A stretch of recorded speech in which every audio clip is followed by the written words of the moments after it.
Assalamualaikum warahmatullahi wabarakatuh. Pada video kali ini saya Putri Umairah Farikoh NIM 202141018 dari kelas Agroteknologi A Fakultas Pertanian Universitas Muria Kudus angkatan 2021. Saya di sini akan menjelaskan tentang artikel yang berjudul Penargetan gen yang tepat dan dapat diwariskan pada padi menggunakan strategi transformasi sekuensial.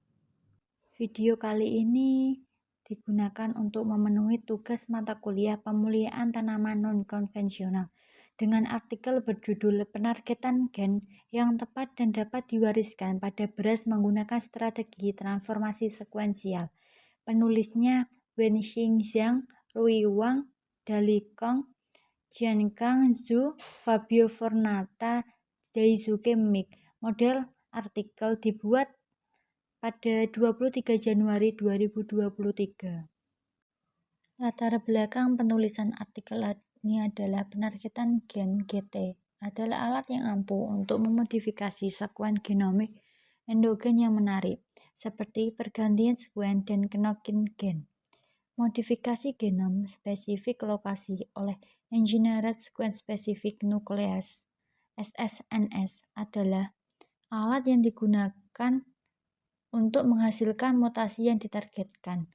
Dalam beberapa tahun terakhir, sistem pengulangan palindromik pendek CRISPR atau CRISPR-Associated Protein 9 atau Cas9 yang dikelompokkan secara teratur telah banyak digunakan untuk menghasilkan istirahat beruntai ganda DSB spesifik lokasi yang diakui secara berurutan.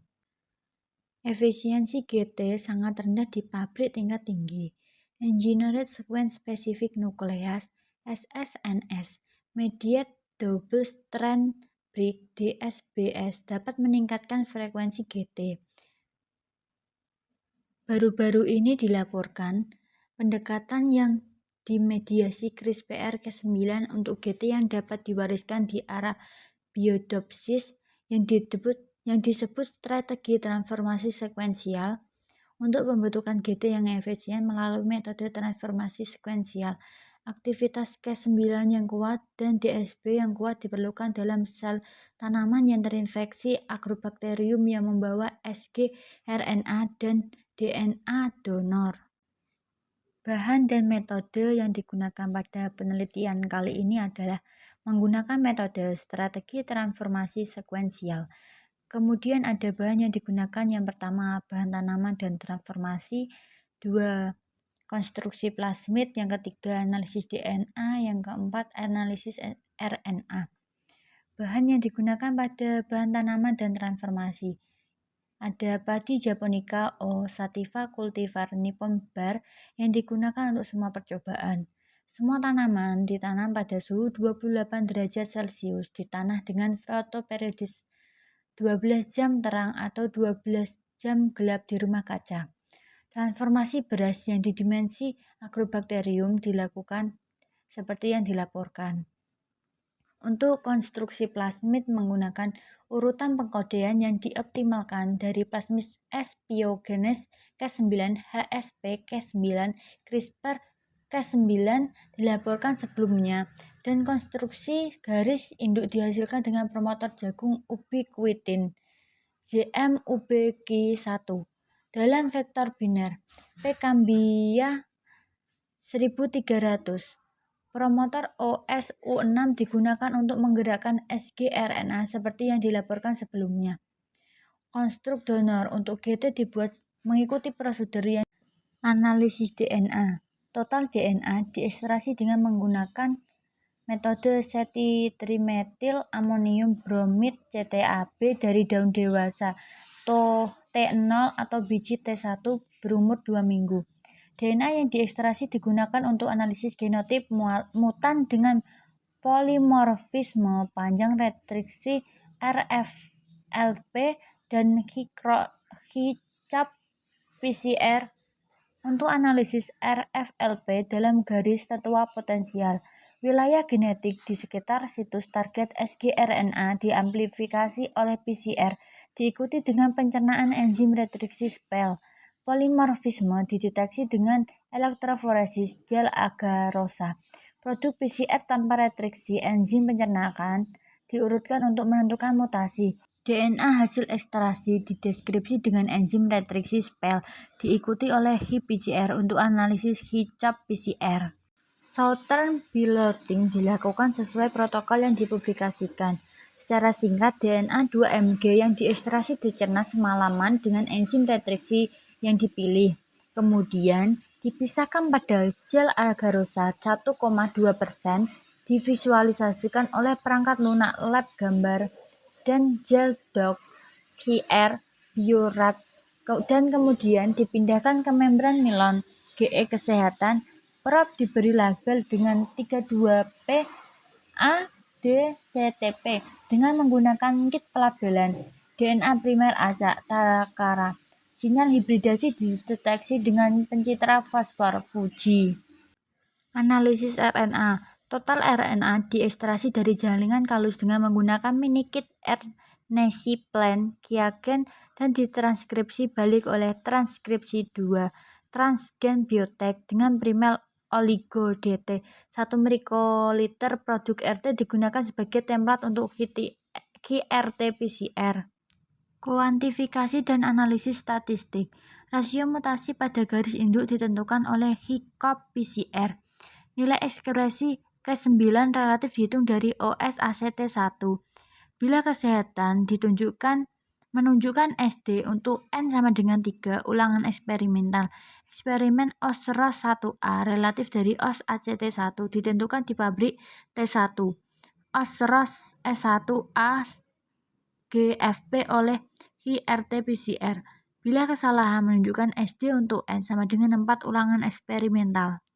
Adapun hasil yang didapatkan dalam penelitian ini adalah yang pertama, garis besar metode transformasi sekuensial pada padi, konstruksi donor getep dengan gen panargetan sgRNA yang menarik dan berisi penanda seleksi diubah menjadi garis induk yang sudah transgenik untuk sgRNA. Penargetan wilayah intergenik insidental dan untuk K9 digerakkan oleh promotor ZMUBQ1. Garis transgenik T0 dipilih dengan BASTA dan masing-masing tanaman T0 dianalisis. Garis positif digunakan untuk percobaan lebih lanjut. Yang kedua, beras garis induk ZMUBQ1 Pro K9 konstruk. Skema mewakili konstruk DNA transfer untuk garis tetua beras yang menampung K9 dan digerakkan oleh promotor ZMUBQ1. sgRNA yang digerakkan oleh promotor OSU6 dan gen HPTLL, penanda seleksi hygromisin yang digerakkan oleh promotor CAMV35S. Yang ketiga adalah efisiensi mutasi dan ekspresi Cas9 dalam beras T0 transgenik. Rasio mutasi ditentukan oleh HICAP-PCR bila abu-abu. Nilai ekspresi Cas9 relatif dihitung dari OS-AC1 bila hitam. Berkesalahan menunjukkan standar deviasi N sama dengan 3. Yang keempat adalah hubungan antara ekspresi Cas9 dan mutasi di antara garis T0 transgenik ZMUBQ1, tingkat ekspresi Cas9 dan rasio mutasi dalam 26 garis T0 transgenik ZMUBQ1 Pro Cas9 independen diplot. Reksadana ditunjukkan oleh koefisien determinasi R2. Yang kelima ada mutasi genotip lokus target pada tanaman padi transgenik T0 terpilih. Yang keenam, mutasi lokus target dan genotip Cas9 pada tanaman padi transgenik T1. Genotip mutasi ditentukan oleh RFLP. Produk PCR dicerna dengan SPEL. Tanda bintang menunjukkan tanaman padi mutan homozigot atau bialelik, bebas transgen Cas9, NP, Nippon Bear, non-transgenik sebagai kontrol, dispel dicerna UN, spell kontrol tidak dicerna. Berdasarkan penelitian ini dan penelitian sebelumnya, metode transformasi sekuensial dapat menghasilkan efisiensi GT yang lebih tinggi daripada metode all-in-one. Efisiensi GT yang lebih tinggi dapat dijelaskan oleh fakta bahwa Pembangkit dengan efisiensi DSB lebih tinggi ditentukan oleh aktivitas K9. Dipilih sebagai garis induk untuk transformasi berurutan. Namun, aktivitas K9 bervariasi di antara garis transgenik independen ketika metode all-in-one diterapkan. Ini bisa menjadi salah satu alasan utama mengapa transformasi berurutan menunjukkan efisiensi GT yang lebih tinggi. Secara teoritis, metode transformasi sekuensial dapat diterapkan pada tanaman lainnya. Namun, pada garis ketua dengan aktivitas K9 yang lebih tinggi, diperlukan untuk transformasi berurutan yang memakan waktu dan membatasi penerapan pada latar belakang genetik yang beragam. Dalam penelitian ini dapat disimpulkan metode transformasi sekuensial tidak bergantung pada penanda seleksi apapun di lokasi target GT. Dalam Arabidopsis, kami menunjukkan bahwa semua transgen termasuk K9 dari garis induk dan donor dari transformasi kedua dapat dihilangkan dengan persilangan balik. Tanaman padi OSVTL1 GFP dan OSROS1A GFP GT yang bebas transgen di generasi T1 diperoleh dalam penelitian ini. Hal ini secara kuat menunjukkan bahwa semua transgen yang diperlukan untuk pembentukan GT dapat dengan mudah dihilangkan dengan menyilangkan balik. Sekian presentasi dari saya. Apabila ada yang salah, mohon maaf. Terima kasih. Wassalamualaikum warahmatullahi wabarakatuh.